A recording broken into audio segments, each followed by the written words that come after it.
Hey, it's me. I'm Brianca Jay. I am the host of Book Talk. And if you are new to my channel, do me a quick favor, really quickly. Just press that little subscribe button down there. Helps me out a lot.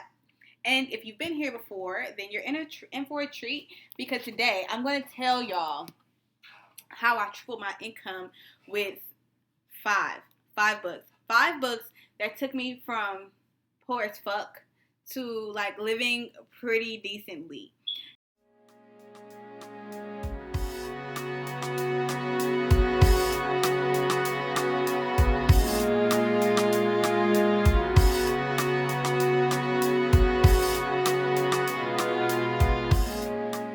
And to do that, I first have to tell you where I was so you can understand why it's so amazing that I was able to get where I am and the books that helped me get there. So, to begin, I believe books are important. I believe books can do a lot for us mentally and a lot for us in our actual physical 3D lives. Also, I believe when you're broke, like when you're financially broken, I hate that term, but when you are broke, it's because you have a broke lifestyle, a broke mindset, you have broken priorities, something your money is only a reflection of your life. Like money is not what you need. Money is the tool to get what you need, right? So when you are like, I don't have it, I'm broke. First of all, that's a mindset. That's here before it's in your wallet. Like before it touches your wallet, it has to touch your mind. So whatever ideas you're carrying about money has to be reshaped and resculpted in order to bring affluence into your life. In order to bring wealth into your life, you have to accept and open yourself up to wealth. That's number one. I'm going to tell you right now, I was not open up to wealth. I was not willing to receive the mental understanding that was, I didn't even understand that these two things were connected. I understand that my mentality and the way I thought and the way I operated in my day-to-day life was connected to my bank account. That didn't even occur to me. Do you hear me? The way you're thinking is a reflection. I mean, your wallet is a reflection of the way you're thinking. So if you broke up here, you're going to be broke right here. So I had to read some books to take that broken mindset and shape it into something that was willing to and believed in the ability to craft and create wealth in my life. And that was very difficult because I had grown up in I grew up in a type of lifestyle and type of home that literally went like paycheck to paycheck. Like, ooh, next check, I can do this. Oh, my next check, I'll get it for you on my next check. Call the light company and on my next check. Like, literally, that was something that was normal. I was used to like calling for extensions at a very early age. Like, mentally, I wasn't prepared. So when I hit 18, it was 2008. Do the math. I hit 18 in 2008 in an economic downswing, right? Gas was like $3 a gallon. I was fresh out of high school, so I had zilch dollars. I think I was working at Barnes & Noble, my first job ever. Barnes & Noble making $7.25, which was considered really good because at the time the minimum wage was $5. So I was doing better than my peers. And I had a job, and I thought that I was doing something really awesome. That's 18. So that's how it was. I had got used to living in an economic crisis. I had got used to a broken economy, and I had got used to the idea that I don't have enough and I won't have enough. These type of things that started to flourish in my mind. So I went to college, and I did college, and it was very difficult. I worked a full-time job, and I did college as well full-time, and it did create a little, it created issues in my life. And I remember people telling me like, hey, you can't do this. Like, because you're trying to work a full-time job and go to school full-time, when you're doing your work, when you're trying to execute your papers, when you're trying to be the academic scholar that I know you are, you're not doing it. Like, everything became half-assed. Everything I did was half-assed.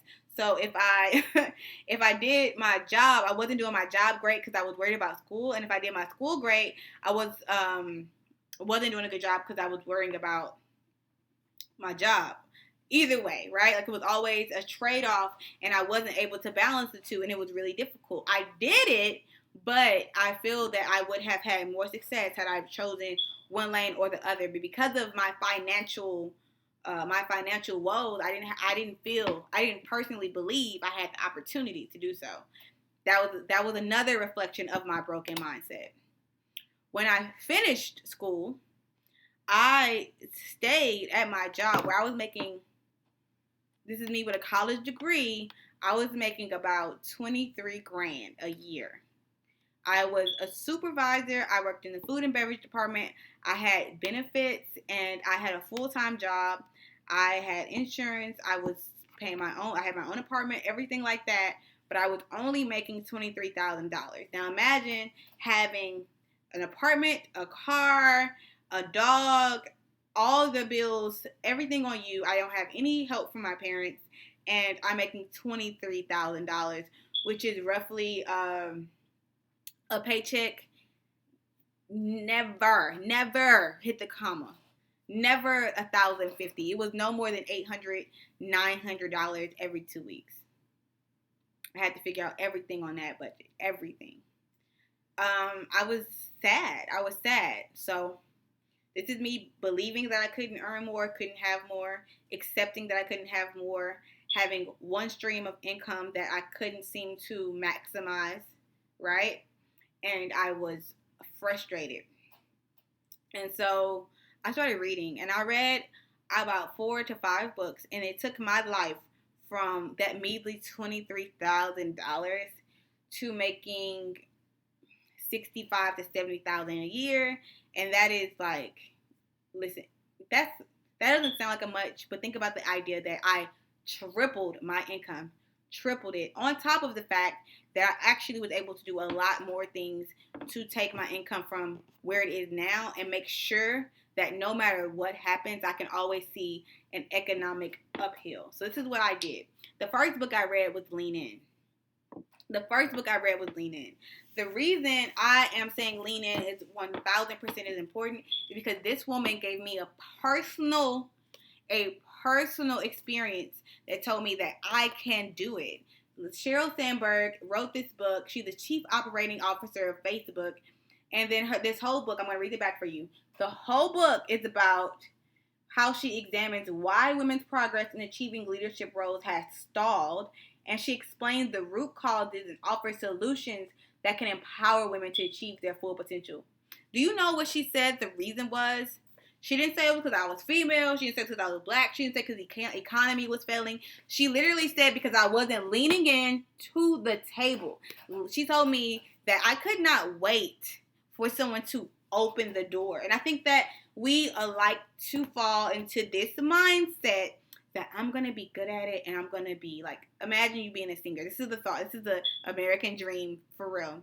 I'm a singer and I'm going to be singing and I'm going to be doing my thing and I'm going to be in a mall one day and I'm going to sing karaoke, and then the top producer at the top record label is going to say, "You're the one," and he's going to shoot me off to stardom. That is not reality. That's my Mary J. Blige's story, and I don't even know how true it is, but that ain't my story. And so Sheryl Sandberg spoke to my story. The work your ass off. You know, you did that. You went to school, you followed the rules, and now you're here, and you're still struggling to take on a leadership role, and it's because you're not leaning in and speaking up and using your voice. This was the first book I read, and it like cracked my mentality. It cracked a little nut. Like, it's a little nut crack. It was like, wait a minute, a light shined through. From there, I started asking for what I wanted. I started talking to women in better positions than me and asking them how they did it. I also started to be very open and honest about what I wanted my career to look like. I would like say, hey, I'm here in this position right now, but I am definitely looking for growth opportunities. And if you find anyone that you think is suitable for me, I would love for you to think of me when you do the hiring process. I told my hiring manager this. I told other hiring managers this. I began to network with people that I had met at career fairs, and I began to think about actively using my time in these different places to my advantage. I learned that from Sheryl Sandberg, and that was very important to shaping my mindset. So it was the first book I read. The second book I read was The Alchemist. The Alchemist taught me the importance of you are not a fucking tree. You are not a tree. You are not planted in this reality. If you don't like this reality, get up and move. Like, what? Like, the idea that I didn't have to go to this job every day, 5 days a week, from this hour to that hour. Like, I did not understand that. Like, what? I didn't understand, like, if I'm dreaming about a treasure in Egypt, then the thing that's going to make me happy is finding my treasure in Egypt. It is not sitting here under my sycamore tree sad about what I don't have and how I wish I could be in Egypt. If I want to be in Egypt, if you want to be in Egypt, get up and go. If you don't like your job, quit. That's what happened after I read The Alchemist. I read The Alchemist and I was like, dang, Santiago opened up my mind, and I was like, I gotta get out of here. And that's what I began to do. I began to facilitate in my mind I could do something else. And then I started thinking about grad school. I started thinking about becoming like a master in a field of study. Like, what could I study and be a master in? And so after that, I reached out to several different jobs, but also to my old university. And when I talked to them, with Paulo Coelho's words in my mind, that the universe is conspiring for you to achieve it. That was in my mind. That was the quote that stuck with me. The universe, whatever you want, the universe is conspiring for you to achieve it. That was amazing. To me, that was like, oh shit, the whole universe is on my side. Well, then I can easily talk to these few people that I already know. So I talked to some people I met at career networks. I talked to people in my old schools. I kind of let everybody know, hey, this is what I'm trying to do. This is what I'm looking for. I'm looking for this. I'm looking for that. And though I didn't really know, I knew I wanted more. And so from there, people started offering me things. People started talking. I went to my old college for a meeting, and they were looking for a dean. They asked me about our program, and I think I honestly, they asked me a question, and I leaned in, and I answered their questions. I leaned in. Thank you, Cheryl. I had leaned in, and I told them the truth, and it wasn't polite. It was polite, but it wasn't like what you wanted to hear. It wasn't I think everything's great. I was like, I think you can work on this, this, and this, and this, and you'd have a better program. Like, I was honest. From there, they asked me what I had going on. I was honest again. I hate my job. I smell like chicken. I don't like it here. I want something new in my life.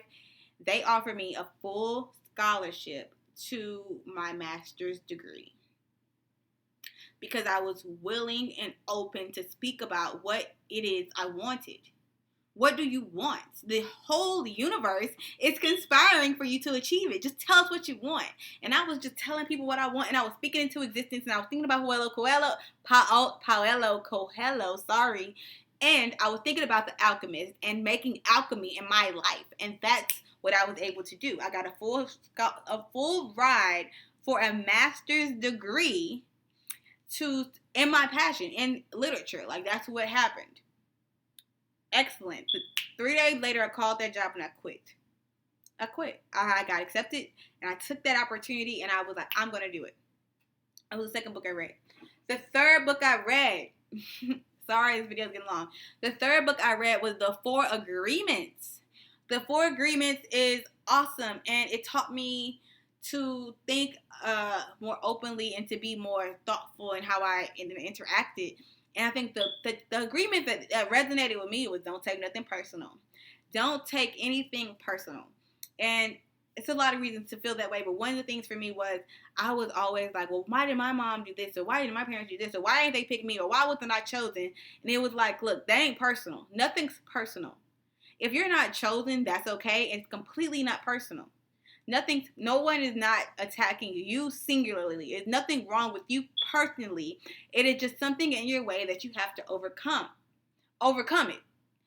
I love that book. It helped me think more clearly. It helped me not to hold grudges, and grudges are really, really a way to limit your ability to make money. Holding grudges can slow you down. So it was able to help me think in a way that wasn't limiting my opportunities. Then, I read. Anyway, I'll tell you, I graduated. I graduated college and I graduated my master's, and I was like, what do I want to do now? Or I was still there, and I remember this girl I was in school with, and she ended up getting published in this really tiny little Houston paper out here in the city. And I was like, well, how did you do it? I want to know how you do it. And she didn't tell me. She did not want me to know. And I was like, dang, tough world. And I was actually reading the account of Monte Cristo at the time, and this is why I'm saying this. This is the fourth thing I'm saying. The Count of Monte Cristo is everybody has their moment. Everybody has their season. Like, no one is winning forever. And it helps you to deal with that jealousy as you are working your way up the ladder, as you are trying to find your foothold in the world. It's going to feel like everybody's getting there faster than you, and everybody's doing it. And I think The Count of Monte Cristo, which is actually a fiction book, helped me realize that everybody has their season. Everybody. And though you're on the bottom now, you'll be on the top again.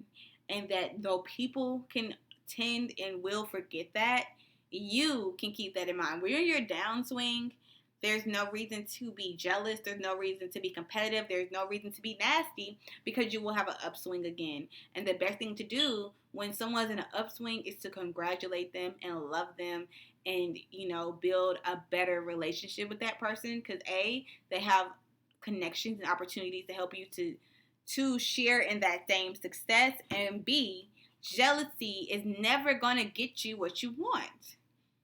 So that was one lesson I learned from there, which opens up your opportunities because you're not limiting yourself anymore. The last book I read was Pour Your Heart Into It. Pour Your Heart Into It is about Starbucks, by Mr. Schultz, I believe. Pour Your Heart Into It was about doing what you love with passion and energy and conviction. It was about bringing everything you have to the table and just laying it out there. When you find your space, when you find your place, give it your best, right? Give it your best. And I think I read that at the right time in the right place, because when I read that, I had finished my master's. I graduated with 3.89 that time, because I did not go to college as I studied. I just studied 3.89 GPA. And I finished, and a month later, I had got hired as a high school English teacher, and I've been doing that for about a year now. And when I got there, it was a tiny school, it's a tiny community, and I poured my heart into cultivating a community of students who enjoyed their high school experience. I poured my heart into that. I poured my heart into my blogs. I poured my heart into this. And when I pour my heart into it, I'm able to do it for the love of it and for the passion of it. And then the money flows to me freely. I know that sounds crazy, but I just for the first time, successfully negotiated my first raise. During this process from 20 fucking grand to where I am now, I have turned down 3 to 5 jobs because they didn't want to give me the money I deserved. They didn't want to negotiate my salary appropriately. They wanted to lowball my pay. I had a master's degree and someone offered me $14 an hour. They're not wrong for offering it. I would be wrong to accept it, right? I was getting offered jobs and everybody was like, girl, you crazy. You turn down all these jobs. You ain't going to be able to eat. The universe is conspiring for my success. So I'm going to eat, guys. All right? You're going to eat. Don't worry. You're going to eat. Don't settle for less than you deserve, though. Or you may never eat more than what's on your plate. If you settle for a chicken bone, you best believe you're going to eat chicken bones. But when you say, no, I don't want a chicken bone, I will wait for the steak. Even if you don't know where the steak is coming from, even if you have no idea, you can't even imagine, you can't fathom, believe that you're going to have it and watch the universe provide it for you. And then pour your heart into what you do. Because when you pour your heart into what you do, you bring value. And when you bring value, people say, you know what, I need you here. So what can I do to secure you? And that's what happened with this. I brought value into my workplace. In return for the value I brought, she was willing to negotiate my salary and pay me more money. In lieu of all this, and in lieu of all of this one field of trajectory, I also was able to think more openly by starting to sell books. I started to ship books on Amazon, making $100, $150 per book, depending on what book it was. You know, sometimes it was $1, sometimes it wasn't. So I started to do that. I started to freelance writing. I started to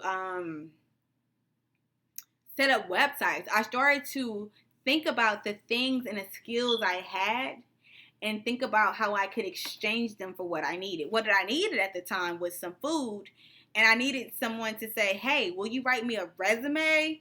I'll give you $50 and you can go to the Kroger and get you some dinner. I needed those relationships, and I began to cultivate those relationships because I had opened up my mind to the idea of these things. And that's why I think these books were really important to me, taking myself from very poor, impoverished, not having enough, to being able to stand on my own, have enough, have what I need, and have the mental stability to know that if I were to lose my job today, if I were to get a phone call right now and they say, hey, we can't keep you, that I'm going to be okay because I have enough skills, I have enough experience under my belt in order to take myself to where I need to go. Because even before I started teaching and I was at home working on my master's degree, I was able to bring in $15,000 more than I was working at my old job where I was 60 plus hours. So I was spending 60 plus hours a day, 60 plus hours a week at work, and I made $20,000 a year. I was at home. All my focus was on, all of my focus was on getting my degree for my master's, and I was able to profit an extra 15 grand without that job. Think about how you're using your mind, how you're using your skill sets. Open yourself up to reading things that are going to push you to higher heights.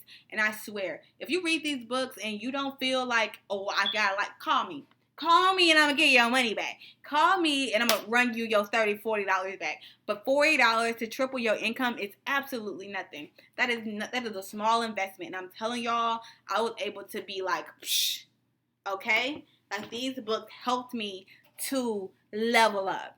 And I know that they can help a lot of people level up. To this day, I'm still reading a lot, I'm still learning a lot, and I'm still pursuing an income that is 6 figures in the next 2 years. And I hope to do that. And to do that, I'm going to continue to read and make myself open to more information. So if you know a book that you think will help me to take myself from my 60,000 to taking me all the way up to my 5-figure income, six-figure income, look at me, open your mind, girl.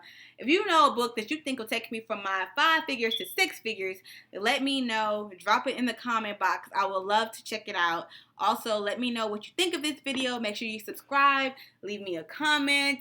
Let's get to know each other. And I'll see you next time. That was lame. I'm sorry.